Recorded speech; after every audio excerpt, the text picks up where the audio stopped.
Dear students, आज हम BA पाठ प्रथम की इस सत्र में अध्ययन करने जा रहे हैं। समाजशास्त्र के अंतर्गत समाजशास्त्र में वैज्ञानिक और मानविक परिप्रेक्ष्य, scientific and humanistic perspective in sociology. जैसे कि समाजशास्त्र में विभिन्न लक्षणों एवं क्षमताओं के आधार पर विज्ञान को दो वर्गों में विभाजित किया गया है। भौतिक विज्ञान, दूसरा सामाजिक विज्ञान।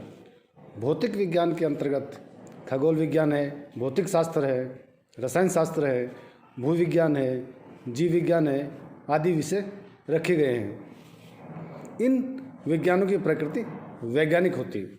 सामाजिक विज्ञानों के अंतर्गत इतिहास, अर्थशास्त्र, राजनीति शास्त्र, समाजशास्त्र आदि आते हैं। सामाजिक विज्ञानों की प्रकृति या सामाजिक विज्ञानों की प्रकृति के संबंध में हमेशा विवाद रहा है कि इन विज्ञानों की प्रकृति वैज्ञानिक है अथवा मानवीय की। उपयुक्त वर्णित विशेषताओं और क्षमताओं के आधार पर समाजशास्त्रियों ने समाजशास्त्र के परिप्रेक्ष्य की प्रकृति के संबंध में मतभेद है। एक संप्रदाय का प्रयास समाजशास्त्रीय परिप्रेक्ष्य की प्रकृति को वैज्ञानिक बनाने और सिद्ध करने की रहा है। यह संप्रदाय वर्णित सभी गुणों के आधार पर समाजशास्त्र को भौतिक विज्ञानों के समकक्ष सिद्ध करने का दावा करता है। इनकी मान्यता है कि समाजशास्त्र भौतिक विज्ञानों की तरह से क्या अध्ययन करता है। इसकी अध्ययन की पद्धति, सिद्धांत, तथ्य, मान्यताएं आदि भौतिक विज्ञानों जैसी होती है।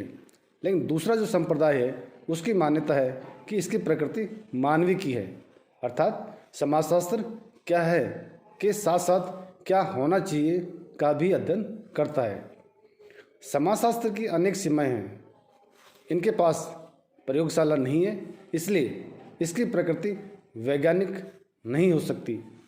इन्हीं प्रमुख बिंदुओं, मतभेदों, सीमाओं आदि के कारण समाजशास्त्रीय परिप्रेक्ष्य की प्रकृति का अध्ययन निम्न दो वर्गों में विभाजित करके किया जाता है। पहला है वैज्ञानिक परिप्रेक्ष्य, दूसरा है मानविक परिप्रेक्ष्य। तो आज हम सबसे पहले अध्ययन करेंगे वैज्ञानिक परिप्रेक्ष्य का, साइंटिफिक पर्सपेक्टिव। किसी भी विषय के वैज्ञानिक परिप्रेक्ष्य होने के लिए वैज्ञानिकों ने कुछ महत्वपूर्ण न्यूनतम योग्यताएं अर्थात मानदंड निर्धारित किए हैं।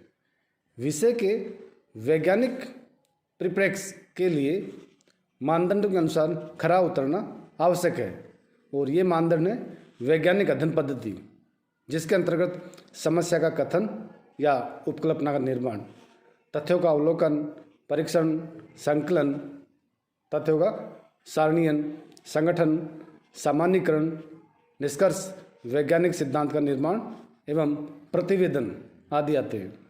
दूसरी विज्ञान की प्रमुख विशेषताएं हैं, जिसके अंतर्गत हम देख सकते हैं कारणता, आनुभविकता, सार्वभौमिकता, अवलोकन, सत्यापन और सामान्यीकरण आते हैं।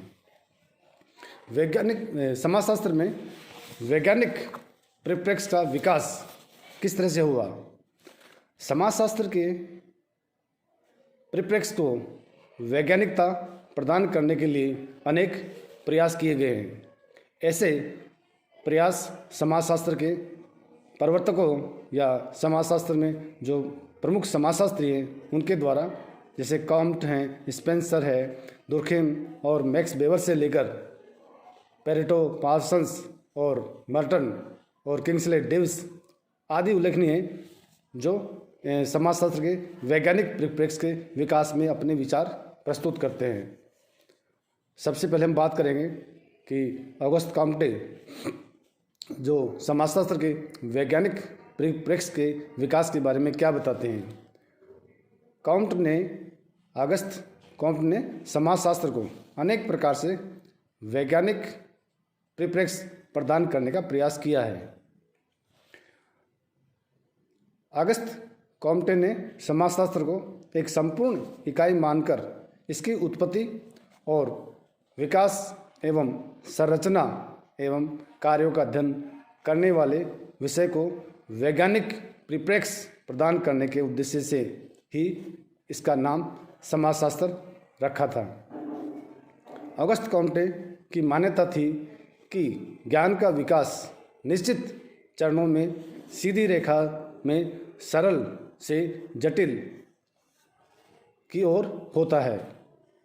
अगस्त कॉम्टे ने बताया कि ज्ञान के विकास के 3 चरण बताए हैं: धार्मिक, तात्विक और वैज्ञानिक। प्रथम चरण धार्मिक अवस्था है। इसमें मानव धार्मिक मान्यताओं के आधार पर घटनाओं का वर्णन एवं व्याख्या करता है। ज्ञान के विकास के दूसरे चरण में धर्म का स्थान तर्क ले लेता है। इसको अगस्त कॉम्टे ने तात्विक अवस्था कहा है। इस अवस्था में सत्य की खोज तर्क के आधार पर की जाती है। अगस्त कॉम्टे के अनुसार ज्ञान के विकास का तीसरा और अंतिम चरण प्रत्यक्षवादी अवस्था है। इस अवस्था में ज्ञान का आधार विज्ञान है। अगस्त कॉम्टे के अनुसार इस वैज्ञानिक अवस्था में मानव सभी क्षेत्रों में एवं घटनाओं से संबंधित सत्य की खोज प्रत्यक्ष अवलोकन या परीक्षण कारणता अर्थात वैज्ञानिक विधि एवं वैज्ञानिक परिप्रेक्ष्य के अनुसार करता है। अगस्त कॉम्टे की मान्यता है कि ऐसी वैज्ञानिक अवस्था भौतिक विज्ञानों में विकसित हो चुकी है तथा सामाजिक विज्ञानों में भी होती है। कॉम्टे ने लिखा है कि समाजशास्त्र आज ज्ञान के विकास की वैज्ञानिक अवस्था में है, इसलिए सामाजिक घटनाओं को भौतिक विज्ञानों की वैज्ञानिक पद्धति एवं परिप्रेक्ष्य के अनुसार विश्लेषित किया जाना संभव है। इसके आगे अगस्त कॉम्टे ने और भी बताया कि अधिक समय तक समाजशास्त्र को एक विशिष्ट विज्ञान के रूप में स्थापित करने में लगे रहे हैं। इसलिए अगस्त कॉम्टे ने समाजशास्त्र के लिए वह सब कुछ नहीं कर सके जो एक विषय को वैज्ञानिक परिप्रेक्ष्य प्रदान करने के लिए आवश्यक होता है। यह कार्य बाद के विचारकों एवं समाजशास्त्रियों Spencer, Durkheim, Weber, Pareto, Parsons और मर्टन आदि ने भी किया है। हर्बर्ट स्पेंसर की बात करते हैं हम, तो इन्होंने स्पेंसर ने अगस्त कॉम्टे ने समाजशास्त्री वैज्ञानिक परिप्रेक्ष्य की विचारधारा को आगे बढ़ाया है। अगस्त कॉम्टे की विचारधारा को हर्बर्ट स्पेंसर ने आगे बढ़ाया है।